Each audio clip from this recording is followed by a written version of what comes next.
안녕하세요. 우리 사랑하는 대전과 세정의 청소년 여러분, 각자 계신 곳에서 주님 앞으로 나오신 여러분을 환영하고 축복합니다.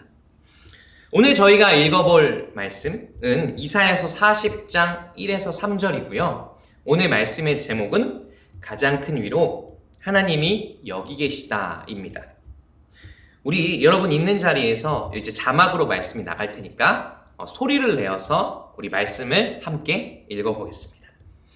이사야서 40장 1절에서 3절입니다. 너희는 위로하여라. 나의 백성을 위로하여라. 너희의 하나님께서 말씀하신다. 예루살렘 주민을 격려하고 그들에게 일러주어라. 이제 복역 기간이 끝나고 죄에 대한 형벌도 다 받고 지은 죄에 비하여 갑절의 벌을 주님에게서 받았다고 외쳐라. 한 소리가 외친다. 광야에 주님께서 오실 길을 닦아라. 사막에 우리의 하나님께서 오실 큰 길을 곧게 내어라. 아멘. 오늘 말씀의 중요한 소재, 주제는 바로 위로입니다.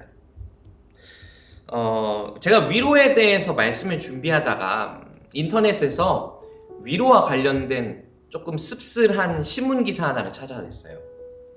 한 신문사에서 취업을 준비하고 있는 273명의 청년들, 그러니까 여러분에게는 형, 누나, 언니, 오빠가 되겠죠? 273명의 청년들에게 위로에 관한 설문조사를 했습니다. 근데 응답자의 88.5%가 위로받고 싶어서 속마음을 누군가에게 털어놓고 싶었지만 주저한 적이 있었다라고 대답했다고 해요. 그런데 반면에 주변 사람들에게 내 마음을 털어놓으면 위로받고 공감받는다라고 대답한 사람은 전체의 18%밖에 되지 않았다고 합니다. 그리고 힘이 들면 그냥 혼자서 푹푹 사귄다라고 대답한 사람이 61.3%나 됐다고 해요. 그런데 왜 273명의 청년들이 주변 사람들에게 마음을 터놓지 않았느냐? 첫 번째 이유가 이거였대요. 속마음을 털어놓으면 저 사람이 나를 바보라고 생각할까봐, 나의 연약한 모습, 나의 조금 아이 같은 모습을 보고 나를 속으로 놀릴까봐 속마음을 털어놓지 못했다라고 대답해요. 그 다음 두 번째 이유가 뭐냐면요, 그 사람과 내가 속마음을 털어놓을 그 사람과 내가 서로의 사정을 이해하고 공감하고 위로할 만한 시간적인 여유도 없고 마음의 여유도 없어서라고 대답했다고 합니다. 근데 생각해보면 이게 이 형, 누나, 언니, 오빠들, 청년들에게만 일어난 일이 아니라 어떻게 보면 청소년 그리고 저에게도, 청소년 여러분 그리고 저에게도 똑같이 일어나고 있는 일이 아닌가 싶습니다. 아마 우리 중에 한 명쯤은 누군가는 공감받고 싶지만 사람들이 나의 마음을 위로해줄까? 공감해줄까? 라고 하는 의심이 생겨서 다른 사람한테 마음을 털어놓기 주저했던 적이 있을 거예요. 힘들어하는 친구나 가족을 위로하고 싶지만, 그렇지만 내 섣부른 위로의 말이 저 사람은 오히려 더 상처를 입히면 어떡하지? 라고 하는 걱정 때문에 위로해주길 두려워했던 적이 있을 거예요. 그래서 정리하자면 우리는 지금 위로에 목이 마르긴 하지만 정작 위로를 해주는 것도 두려워하고 위로를 받는 것도 두려워하는 그런 세상 속에 살아가고 있습니다. 이런 세상에서 우리는 진정한 위로를 어디서 찾을 수 있을까요? 이런 세상에서 우리를 진짜 위로해 줄 사람은 누구일까요? 오늘 저희가 읽었던 말씀이죠. 이사야서 40장 1에서 3절은 이스라엘 백성들이 가장 어두운 시대를 지나갈 때 쓰여진 말씀이에요. 이스라엘이라고 하는 나라는 원래 우리나라처럼 하나였다가 두 쪽으로 쪼개졌습니다. 남쪽과 북쪽으로요.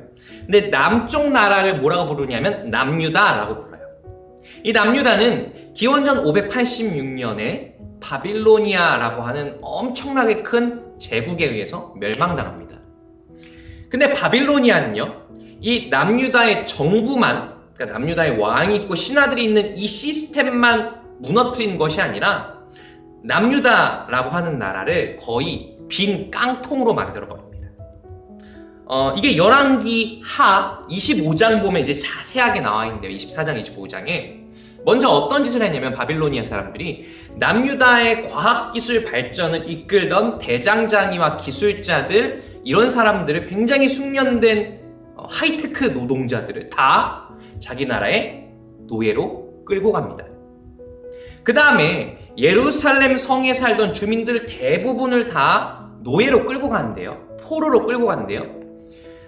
예루살렘 성에 살던 사람들 대부분은 남유다의 수도잖아요. 예루살렘이 다 그 나라의 남유다의 정치, 종교, 문화 부분을 이끌던 리더들이었습니다. 그리고 또 바빌로니아가 어떤 짓을 했냐면요. 남유다에 있던 많은 재산과 자원들을 다 약탈해 갔어요.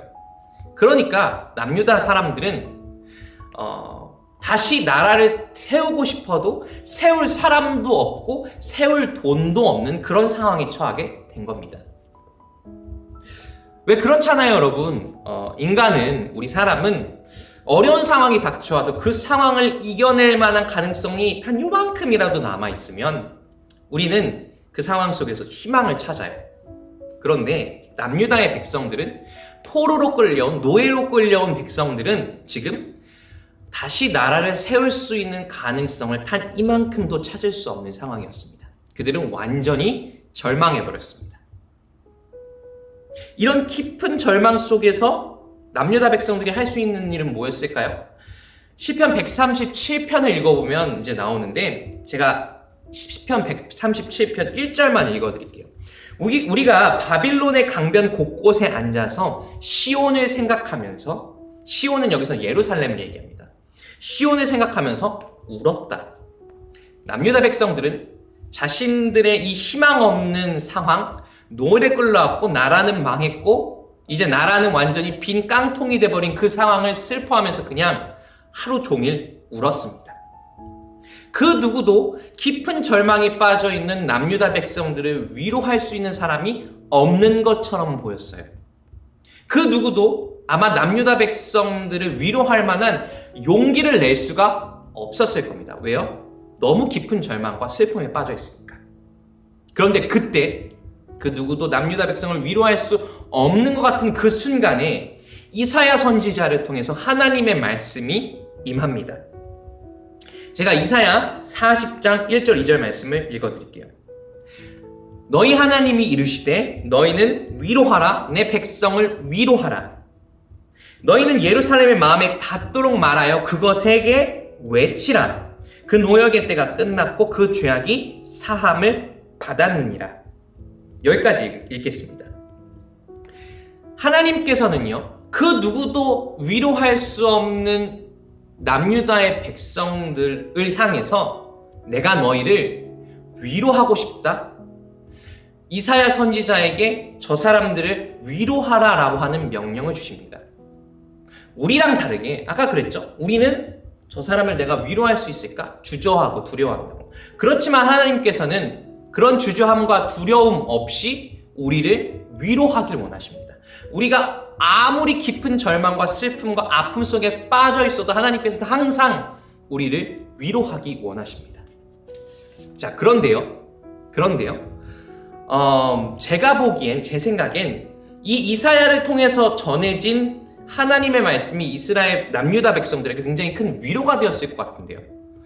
근데 왜 위로가 되었을까? 2절에 보면 이렇게 나와 있어요. 예루살렘 마음에 닿도록 말하여 그곳에게 외치라. 노역의 때가 끝났고, 여기서 노역이라고 하는 건 이 남유다 사람들이 강제로 이 바빌론에서 노예로 사는 그 시기, 그 시간을 얘기하는 겁니다. 그게 끝났다는 거예요. 그리고 그 뒤에 죄악이 사함을 받았고 벌을 배나 받았대요. 즉 남유다 백성들이 받고 있는 그 벌이 바빌로니아에서 노예 생활이 이제 곧 끝날 거라고 지금 이사야 선지자가 하나님의 말씀을 대신 전하는 거예요. 그렇죠. 남유다 백성들 입장에서 되게 기쁜 소식이었겠죠. 우리가 이제 노예 생활이 끝나고 다시 고향으로 돌아갈 수 있다. 남유다라고 한 나라가 다시 하나님에 의해서 재건될 것이다 라고 하는 그런 희망을 품었을 텐데, 그런데 제 생각엔 이 뒤에 이사야서 40장 1절에서 9절 말씀까지 쭉쭉쭉 읽어 내려가면 남유다 백성을 위로했던 건 이 위로의 메시지가 아니었습니다. 위로의 말이 아니었어요. 그것 말고 다른 것이 정말 남유다 백성들에게 깊은 위로를 주었습니다. 제가 40장 3절 말씀을 읽어드릴게요. 한 소리가 외친다. 광야에 주님께서 오실 길을 닦아라. 사막에 우리의 하나님께서 오실 큰 길을 곧게 내어라. 40장 9절도 읽어드릴게요. 좋은 소식을 전하는 시온아. 자, 중간에 조금 생략하고 뒤에만 유다의 성읍들에게 여기에 너희의 하나님이 계신다 하고 말하여라. 지금 이 두 구절이 뭐라고 얘기하고 있냐면 하나님께서 광야와 사막을 지나서 저 멀리 하나님의 성전에서부터 하나님께서 계신 곳으로부터 남유다 백성들이 노예 생활하고 있는 이 바빌론으로 오고 계시다는 거예요. 그리고 40장 9절이 이렇게 얘기하죠. 하나님이 여기에 계신다. 여기 이 바빌론에 남유다 백성들이 절망하고 있는 그 자리에, 노예로 살아가면서 고통스러워하고 있는 그 자리에 하나님께서 직접 함께 하고 계신다 라고 그렇게 말합니다. 남유다 백성들을 정말 위로했던 것은요, 그래서 예루살렘이 재건되고 나라가 다시 세워질 것이다 라고 하는 그 위로의 메시지와 말이 아니라 우리를 위로하기 위해 위로하시는 하나님께서 직접 우리에게 찾아오신다라고 하는 그 소식이었습니다. 하나님께서 우리를 이 고통과 절망의 자리, 바빌론 노예의 자리에 그냥 홀로 두신 것이 아니라 우리와 함께 하신다라고 하는 그 소식이 남유다의 백성들을 진정으로 위로했던 것이죠. 이제 말씀을 마칠게요. 우리는 모두 위로받고 싶습니다. 그런데 우리가 위로를 통해서 진짜 원하는 건요, 위로의 메시지나 위로의 말이 아니라 누군가 내가 힘들 때 나를 위로할 사람이 내 옆에 한 명이라도 있다는 그 사실이 아닌가 싶습니다. 내 곁에 누군가 있다는 것, 그거 하나만으로 위로가 되지 않나요? 그래서 하나님께서는 우리를 위로하기 위해서 우리가 고통과 절망, 슬픔과 아픔의 순간에 그냥 혼자 있는 게 아니라는 걸 알려주시기 위해서 자기 아들인 예수님을 이 땅에 보내셨습니다. 여러분, 예수님의 별명이 혹시 뭔지 알아요? 마태복음에 보면 나오는데 4글자이죠? 임마누엘. 그렇죠? 임마누엘의 뜻이 뭔지 혹시 알아요? 하나님께서 우리와 함께 하신다. 하나님께서는 그래서 우리가 절망과 고통의 순간에 찾아있을 때, 우리가 절망과 고통의 순간에 버려져 있는 것 같이 느껴질 때 우리를 홀로 두지 않으시고 우리와 늘 함께 하십니다. 우리를 위로하시기 위해 주저하지 않고 우리의 곁으로 곧바로 찾아오십니다. 그 위로를 누릴 수 있는 아주 간단한 방법이 있어요. 하나님께 여러분의 아픈 마음, 여러분 마음속에 있는 절망과 슬픔을 기도로 토해놓는 것입니다. 하나님, 저 좀 위로해 주세요. 너무 힘들어요. 제 삶에 닥쳐온 이 상황과 아픔들이 너무 제가 감당할 수 없는 것들이에요.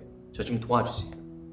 그렇게 하나님 앞에 기도할 때 하나님께서 분명히 여러분에게 말씀하실 거예요. 내 아들아, 딸아, 넌 혼자가 아니야.